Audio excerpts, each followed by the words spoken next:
Welcome back to the Ideas Podcast. We hope you enjoyed our last episode on gender. In the light of Black History Month, the following episode is a panel discussion done by 6 biracial students. Hope you enjoy. My name is Daniel Lazar, and I am proud to be one of the faculty co-advisors for the Kennedy School's new Ideas Club. The club, the Ideas Club, Ideas is an acronym for inclusion, diversity, empathy, and awareness. The club itself was born of the proposition that in our times of crises, in our age of anxiety, when our democracies are fragile, when intolerance is increasingly tolerated, that we have to intensify our efforts to create a safe but a challenging space to discuss ideas about diversity and to celebrate diversity. Today's panel discussion, which was proposed and organized by our very own Panelist 1 and Panelist 3. Support this mission.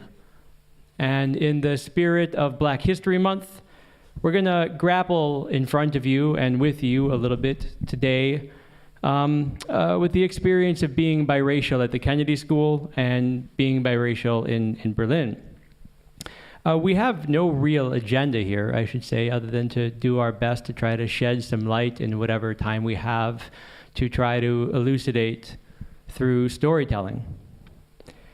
We also want to cater to your questions. So about 20 minutes into our short time together, we're going to open up the floor to questions. We'll invite you to the microphone, and if you have a question for any or all of the panelists, you're going to be welcome to ask. And so please listen carefully and with empathy and curiosity, and have the courage to ask questions. We'll be counting on you to do so.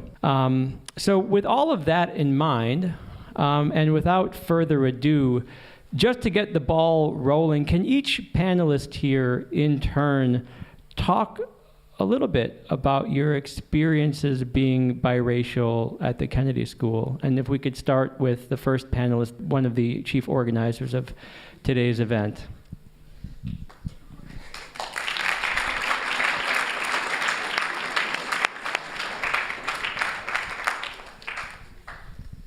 Okay, so my experiences as a biracial person at JFK began in 2008, so I have been here for a while, and I am happy to report that it's been generally fine. There haven't been any outstanding incidents at JFK involving racism or discrimination as far as my skin color is concerned, at least none that I know of. But I do know that there is definitely some awkwardness involved, for lack of a better word. It's easy when looking at pictures with myself and my classmates to notice that there is a distinct difference, and there's a degree of not fitting in that comes with it. And while I personally haven't been targeted by any racial profiling or discrimination at JFK, I do know that I had a teacher who had a tendency to make jokes based off of stereotypes of other races, and there was a fairly generalized feeling within our class of uncertainty about whether it was truly just jokes, which still isn't necessarily okay, or if there was actually some undercurrent of racism behind those, which raised a few hairs, not just with my classmates, but also at least my mom and maybe some other parents who heard stories. I agree. Wow. My experience has been pretty neutral. There was like an incident in elementary school where this kid in my class said that he hated Black people. And I mean, of course, he probably didn't know what he was talking about, but that was like an incident with like the principals and stuff, but I didn't really know what was going on either. But yeah, I can definitely also like agree with the awkwardness. I feel like talking about slavery or discrimination in like US history or any other history class, either people try to like avoid looking at me or they look at me. And like when referring to black people or something, like sometimes they will like motion towards me or something because I'll be usually the only person of color in that class. But yeah, my experience has otherwise been pretty neutral, pretty fine. My experience has actually been pretty positive most of the time. There was that incident in elementary school. I was actually part of that incident, and that sort of was a shock for me and my family. But since then, nothing really happened ever again. There, of course, the the stereotypical jokes on the sidelines sometimes, but from the student body or from the teachers, there's been nothing bad said towards me or of my knowledge behind my back. And as I totally agree with them, I don't say it's awkwardness, but it's you stand out being African American, biracial, or however. Like I just counted really quickly, 5, 6 black or biracial African American people in this room out of 130 kids. That's a small amount, and it's noticeable, and it's not bad, but you do stand out, and I notice that. I'm proud of that, but it's just something that one has to deal with, but it's not bad. So my experiences have been pretty positive overall. For instance, in history though, when we're going over like slavery or just generally black history, I get this look from my teachers, like they need permission from me to start talking about it. So it's very awkward during that time, but otherwise my experiences are positive. My experiences have also been generally positive. I've had some incidences.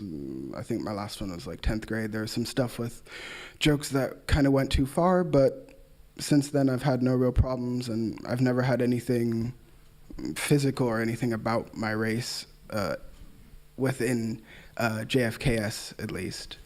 But yeah, I've had a pretty good time here. Yeah, just like the others, I have not felt any discrimination so far. And my peers treat me pretty equally, pretty fairly. I mean, there's not really a difference between that. But one thing, like the others mentioned, is that feeling out as if you are the only black person sometimes. I mean, it kind of can sound outrageous, but like I came here 2.5 years ago in 9th grade from Nigeria, and that switch was pretty not extreme for me, but it was kind of disappointing because I came to my homeroom class where I was the only biracial or black girl in that, or person in that class. So I've gotten used to it, but I mean, so far I've not felt any discrimination towards me. So I first of all, I have to say I'm heartened to learn that every single one of you has, at the very least, not had a terrible experience. It's good to know. I wasn't sure, where your narratives were going to lead us, but it leads us it doesn't lead us down a particularly challenging path in some way. A couple of you made mention of jokes that made you feel uncomfortable or insecure or offended you maybe in some way. Can any one of you please talk a little bit about the complicated role that humor plays in your experiences here? So personally, I don't take it as seriously. I mean, like, it would be hypocritical of me to say that I feel offended by these jokes that are being made, these racist, stereotypical jokes, because I take part in them or I laugh along. I mean, sometimes it can get annoying, or for me, I've heard like literally every racist black joke in the book. So it's like, I mean, it's just kind of, it's not really, I don't take it as offensive. So, I mean, there are jokes that go on, not frequently, but sometimes. So, for me, jokes are fine. I mean, I feel like I've also made jokes that have offended people. And so I don't feel it's right for me to be too offended from any kind of joke. My only problem with those kind of jokes is that they can lead to thinking that just a discriminatory mindset that I personally don't appreciate. So I've had jokes made actually that I'm too white because I'm biracial, so that's kind of weird to hear. Usually I think it's the other way around, but I've taken part in them. Like a stereotype is I go to Starbucks a lot and I hear a lot, oh, you're white for that. So I take part in them, but hearing them again and again, it does get very annoying and frustrating. Yeah, I mean, jokes are jokes. If they go too far, they go too far. I don't have a problem with most of the jokes. Sometimes they get on your nerves. I also have the experience with the being too white because I play tennis and I don't wear jogging pants or Jordans. Literally, that's what people said to me. I mean, after a while, it gets sort of nerve-wracking. If, unlike on the eye of anybody, I'm biracial, I'm black. You can't be like, oh, he's not wearing Jordans, he's not black. You know, people are very conformed to the stereotype, which I don't think is right. But I mean, as long as it doesn't go too far, I don't really care. Let's pick up there. I'm almost desperately curious if you guys can help me and to help your classmates draw that line. You know, what is too far, especially in the age in which we live, where I think there's a real slippery slope, and there's obviously very nefarious agents of intolerance that are rising up in all pockets of life, in the media, in politics, and on and on. So can anyone of you give us some sense of where we should imagine that line should be drawn? Well, I would say that the line should, if you know the person well and you know that that person is making jokes and doesn't mean it like seriously, then it's okay. If it's somebody that you don't know making jokes or stereotypical comments, that's not okay. And if your friend or the person you know that doesn't mean it seriously keeps on going with these jokes or comments to a point where you think to yourself, hey, hold on, do you really know what you're saying right there? Then for sure that is too far. Yeah. Well, I would agree with that, and I would just like basically say, even if you know the person, like using the N-word is never okay. Like, even if you're friends with the person, just don't use the word. Or like making references to like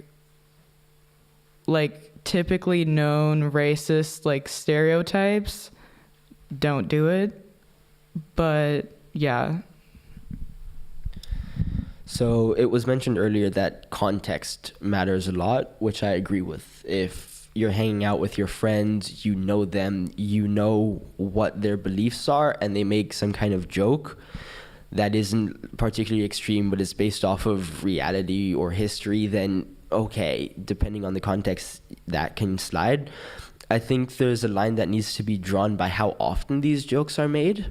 Like earlier, people were mentioning jokes about them being too white. And I feel like especially those jokes, if taken too far, can also help contribute to a feeling of not quite knowing who you associate with or where you fit in, which is also certainly not positive and definitely a negative, because it leads to isolation, which is a problem that I think is also very particular to biracial people, as opposed to people who are just black or white or like some other race but not mixed, whereas a lot of times jokes in that vein just lead to isolation. So I don't want to dwell on the role of humor too much, but I do have one rather pointed question, and if we could just get, maybe 1 or 2 or 3 responses to this. I want you guys to respond to this proposition.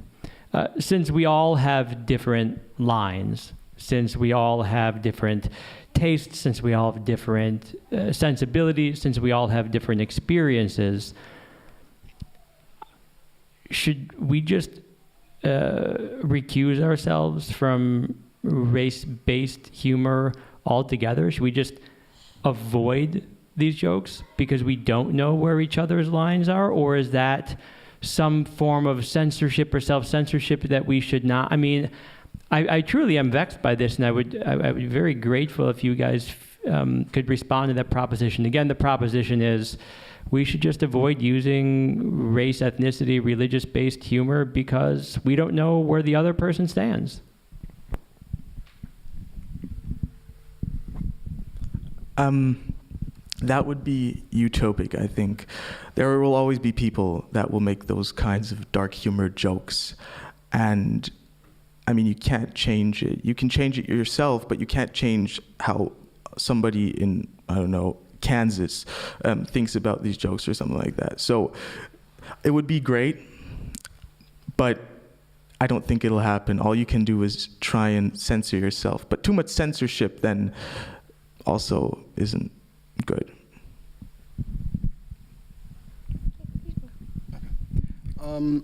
My thought on these jokes is that they are the thing that offends us most of the time is that they are based in reality.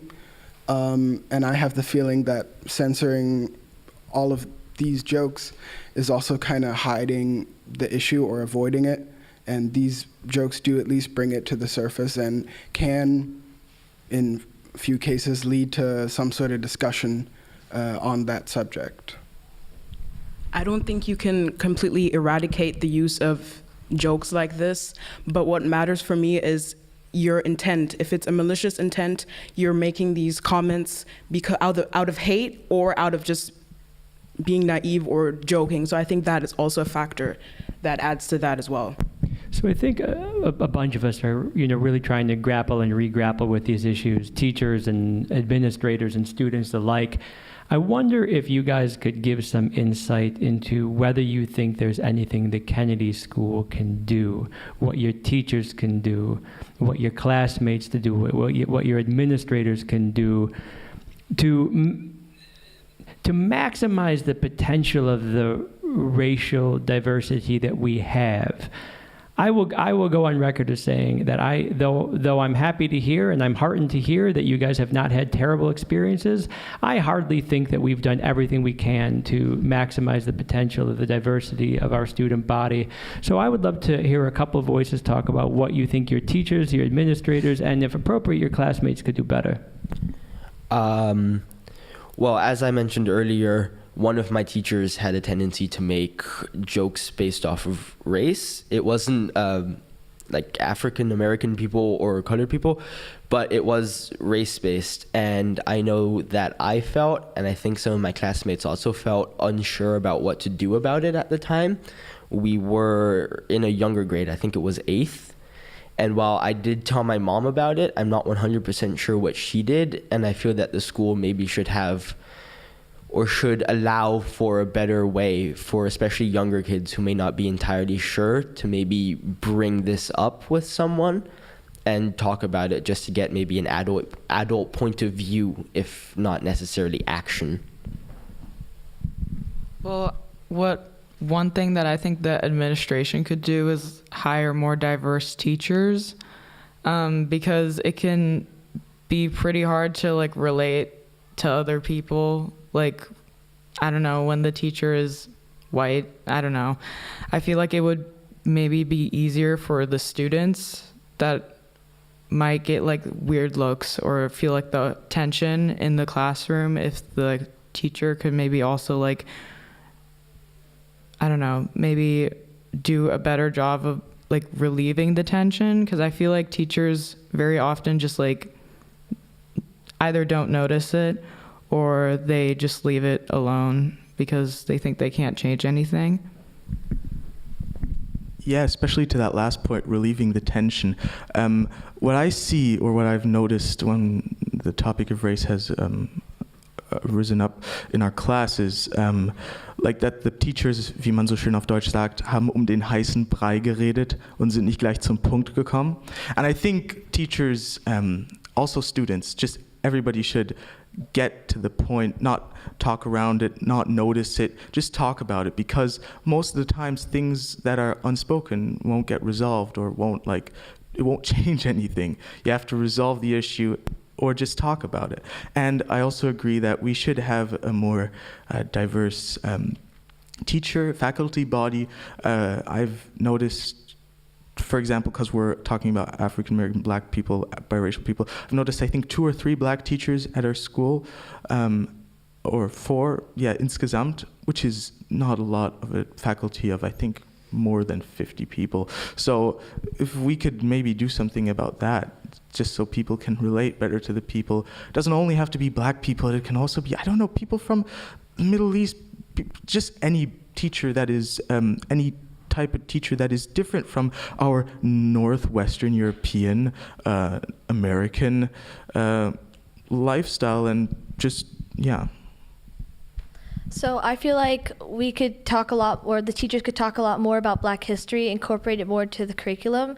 And I know we have a lot in the curriculum already, but in the 6 years that I've been here, I've barely learned anything about it. I've only learned about it through my parents. So there are a bunch of kids in my class that are just not educated on anything that has to do with the Black history and what happened in America, stuff like that. So if I could briefly, and then Sasha, I want to give you a chance to respond. If any of you have questions, I want to seize this moment to ask you guys to maybe just line up in the back. I want to get a sense for who does have questions, and I want to give all of those who do have questions the opportunity to ask them. And I think you're realizing this is a very open-minded, open-hearted panel, so please don't be reticent at all. So any questions, students or teachers for that matter, if you could line up, and then in the next couple of minutes, and then we'll sort of wrap up this part of our afternoon appropriately. So with that said, you were going to say? Panelist 5. I was just going to, well, first, I agree that there should be a lot more Black history taught at the school, because I've also had to kind of seek that kind of information by myself in my free time. But also to more diverse teachers, it's also important because teachers can also serve as a role model, and having only white role models present as a half white, half black person, it does also affect you. So yeah, basically I would pretty much agree with all of them. The implementation of more diverse teachers, I think, like he already said, the fact that while growing up, teachers are so important to a student's life and can reflect on their own opinion. And so I think that's also very refreshing for students to have some type of diversity amongst the teachers as well. For my part, I have 2 more questions for you guys, and we're starting to see people line up, so that's great. One is, I don't want to dwell too much on the negative. I think you guys have such a gift just by being biracial. Frankly, I'm almost envious, and I wonder if you guys could talk, if maybe just 1 or 2 or 3 of you could give some insight into the positive sides of having this kind of really cool life experience and the different perspectives that you guys have. So I think what's cool about being biracial is the 2 different perspectives that you can gain. Or, for example, for me, I have stem from 2 completely different cultures, and you kind of have that from both sides. And what I wonder sometimes is how it is for a person in Berlin or in Germany being fully black rather than like half German or half white, because I still naturally feel more integrated because I still have that white side to me or that German cultural side to me. So yeah, that's what I wonder sometimes. I mean, it's completely different being biracial and fully black, not just, so.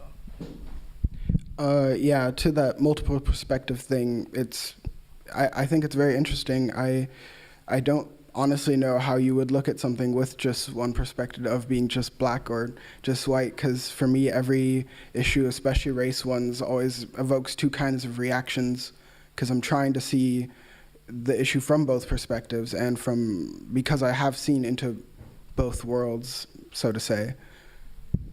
So on one hand, I think it's great to be biracial because, like I said, I have 1 white parent and 1 black, so I can relate to both, sort of, from both sides.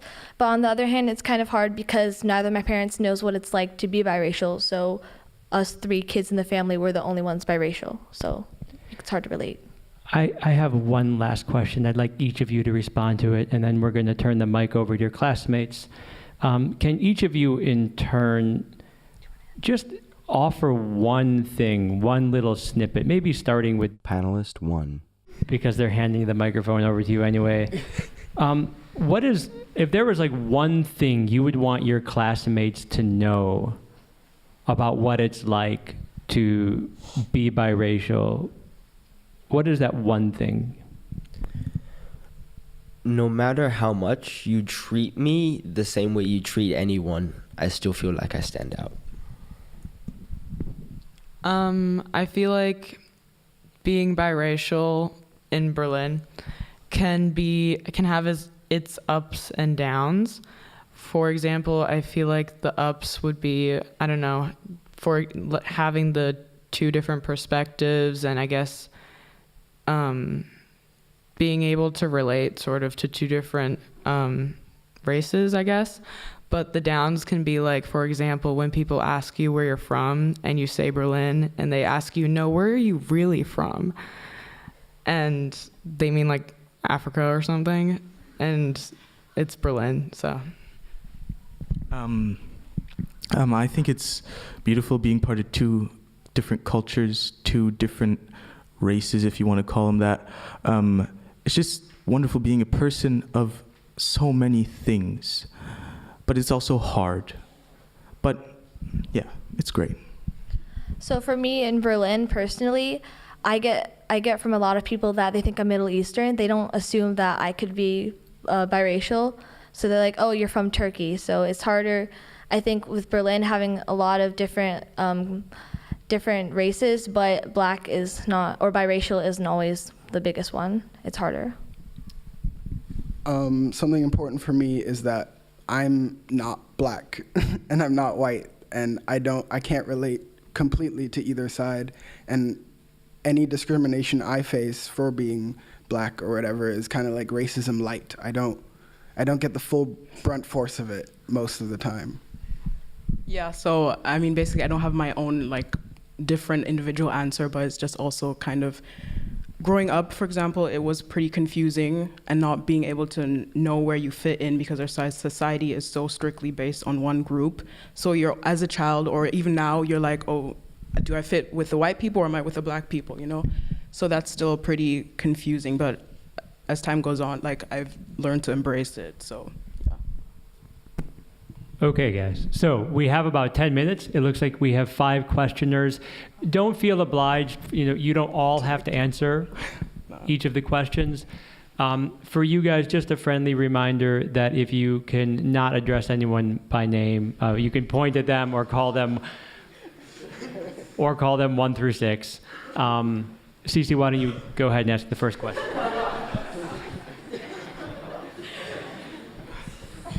Hi, 1 through 6. So through the lens of history, given Berlin's past of discrimination, to put it lightly, do you guys ever feel like discriminated against, not just because of your color, but through like this lens of Germany's past by living in a German society?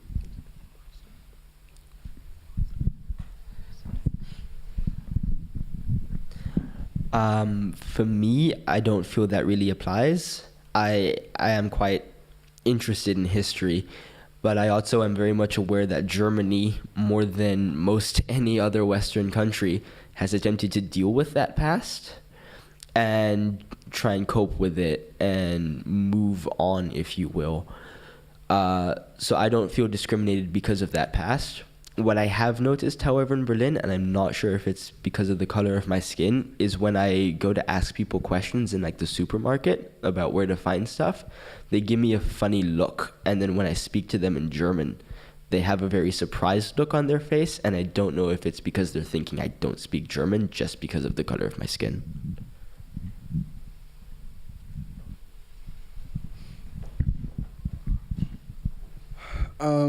Yeah, I really don't think that the history really affects me in any way because, as Dylan said, that Germany's very,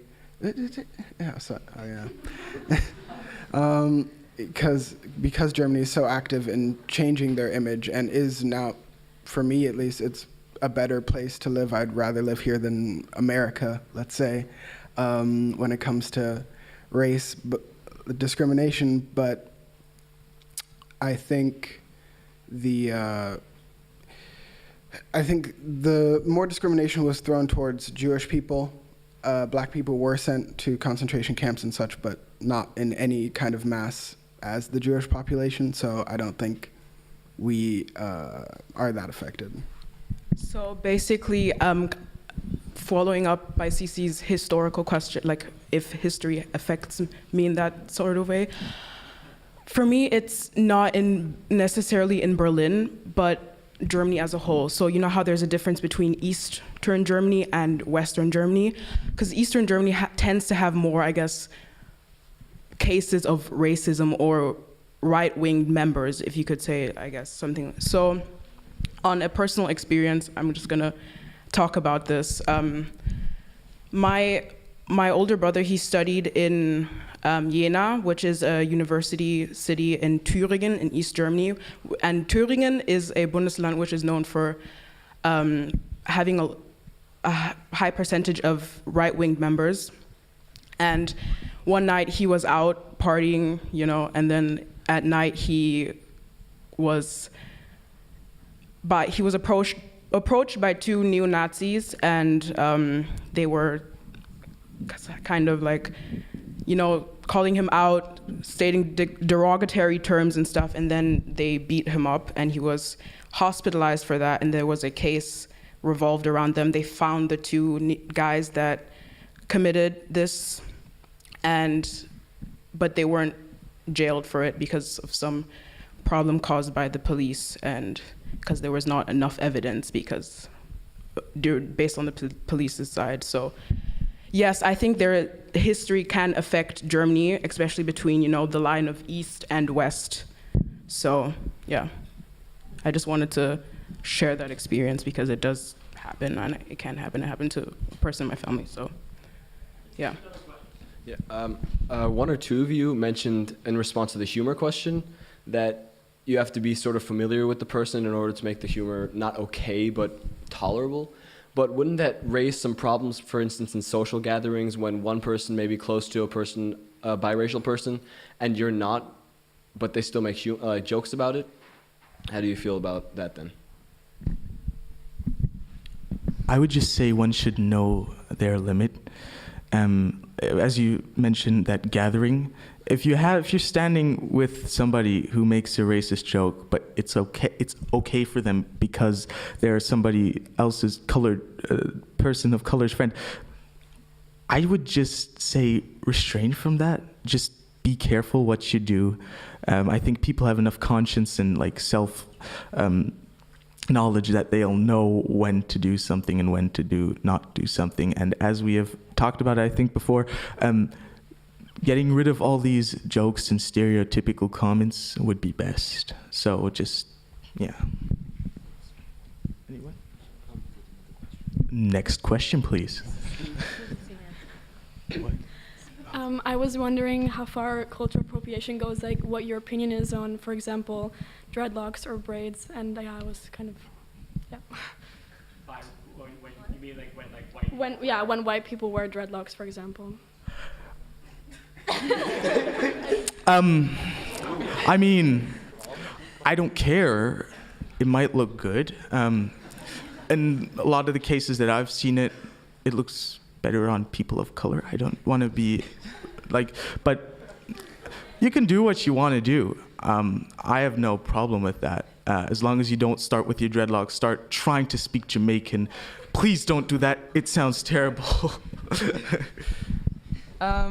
Well, I think, yeah, you should just do whatever you think would look best on you or whatever you like. But I think that you shouldn't, like, credit these trends or whatever to, like, Kim Kardashian or something. You should know, like, where these hairstyles, whatever, came from. Like, they didn't come from, like, 3 years ago from Kim Kardashian or whatever. They came from like 60 years ago, 100 years ago, whatever. You should know like the history behind it, but other than that, you should just wear whatever you want. Many of you expressed feeling out of place as a biracial person in Berlin. So how do you deal with that feeling? And do you ever get a sense of culture shock when you visit somewhere where biracial people are less of a minority than in Berlin?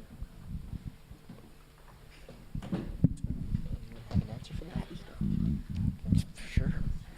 I mean, culture shock, yeah, to a certain extent. When I was in Jamaica, for example, I was like, whoa, yo! but it can, you notice when you're in Berlin that it's just being a person of color, being biracial especially, you stand out, and it's not especially bad, but it is a fact, and yeah. I can say that I definitely experience culture shock when I go to places where biracial or black people are less of a minority. I know when I've gone to the States and visited family that was in largely black areas, I went to Jamaica and I actually couldn't understand people. My mom had to translate for me because Jamaican patois is a very fast language and I couldn't follow along. And so because of that, it's interesting in that I don't feel at home in areas or communities that are predominantly black or biracial. So you are kind of left out of having like feeling a home with any particular group of people. That group of people simply becomes who your friends are and who you know. There's no one defining feature. So this is perhaps addressed mostly to panel member number 4, but any of the other panel members could also answer if they like. Sorry, you might not be aware, but in 11th grade, especially, everyone has to take U.S. history, be that AP U.S. history or just regular U.S. history. And due to that, we do in some way then learn more about Black history. But do you think that an earlier implementation or earlier learning about Black history could be beneficial since, I mean, to put it bluntly, maybe that's just too late? So yeah, definitely. Like, I'm from Atlanta and I lived there for a while, so we started learning it like already first, second grade, just they started putting it into the curriculum. So even like when it comes up in third grade and stuff, like it came up a little bit, but I was the only person in the class that would know it. So I think it'd be a lot more beneficial if they'd start putting it in early, so people, because I feel like that should be part of common knowledge at some point. I definitely feel like it should be part of the curriculum earlier because while yes, it is mandatory for people to take U.S. history in 11th grade, there is a lot of U.S. history. And so while the relations with the Black and African American population within the U.S. is certainly important, there's a lot of other information that's dealt with. And a lot of the major events aren't necessarily a part of it. And I am very much aware that my mom has asked me about events or important figures during the civil rights era, and I did not know the names of these individuals. So I feel that there definitely needs to be more Black history taught in school, despite U.S. history in 11th grade. All right, guys. Well, thank you one and all for engaging in these ideas with us. We hope you benefited or you feel you benefited from today's event and that you might bring some of this dialogue back to your classrooms and to your dining tables. If you'd be so kind, please offer a warm round of applause for our 5 distinguished panelists.